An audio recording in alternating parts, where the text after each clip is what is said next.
Well, the Ford Focus is going into scrap. The wife and I, we pulled it out.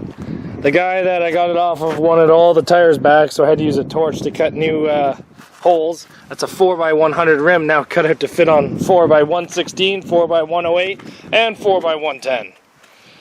Sorry, 100. But as you can see, she's got quite muddy.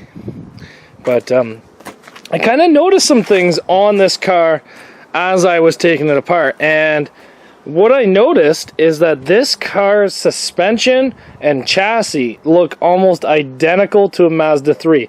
Almost all the rear suspension looks identical to a Mazda 3, except this one's 4-bolt. Little tweaks in some of the arms and stuff. And even the front end here. The struts, the tie rods, the lower control arms, the K-frame, everything looks like a Mazda 3.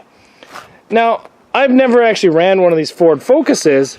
I've had some people tell me that they've done good. I've had some people tell me that they've done really bad. But I've actually never ran one.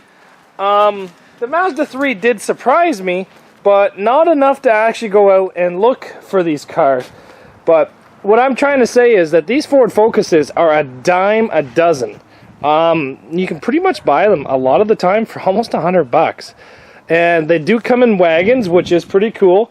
Now, one of the downsides I did find for this car, one, for me, 4x108 is actually a pretty rare bolt pattern. It's not a bolt pattern I get a lot, but let me just see if I can get down to this engine pop button down here. Ouch! Underneath the hood up here, let's see if I can get this now. There we go. As you can see, this motor's on quite a bit of an angle because I had to get the catalytic converter out. But you're still running into the same problem that took Cassandra out in her Mazda 3, is the gear selector. It hangs out way in front of everything else on this car, and it's basically a big target and weak spot that I find for these Mazda 3s that I've ran in the past. But this one right here looks to be the identical motor as a Mazda 3. Now, it's a little bit different. Your alternator's in a different spot, your power steering pump's in a different spot because Mazda 3s actually have electronic power steering, but those are little differences. This thing here, the motors don't really give me an issue other than the location of the oil filter, but I don't know. The frame rails all look the same on this. The rad support on these Ford Focuses is actually steel, so I was pretty impressed with that. The Mazda 3 ones are actually plastic, but I don't know if any of you guys ran these Ford Focuses in the past. How'd they hold up? I don't know. It's got a steel bumper on it. I'm not sure if I'm going to take that off or not. I might get down to it and see if it's worth keeping, but I'm not really overly sure of what I'm going to do with it. But what we're going to do today is we're going to back the freshly painted trailer up to this. We're going to winch it on, and I think that's going to be a night tonight. It's about 7 o'clock, just got home from work. We'll get a little bit done tonight, get this car dragged onto the trailer, maybe take it in one day this weekend or something.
Well, she's all loaded up and ready to go to scrap. I don't know. Maybe I'll run one of these Focuses one day. I'm not in any big rush. I'm enjoying these Toyota Camrys. I know you guys are starting to get a little bit tired of them, but I'm starting to really like them. Like, see this little Toyota Camry over here? I might drive him. He's got air conditioning. But thanks everybody for watching. Unfortunately, this car is going to head into scrap. It's not really much use for me in the demolition derby world with a huge hole in the side of the transmission and it not being able to move.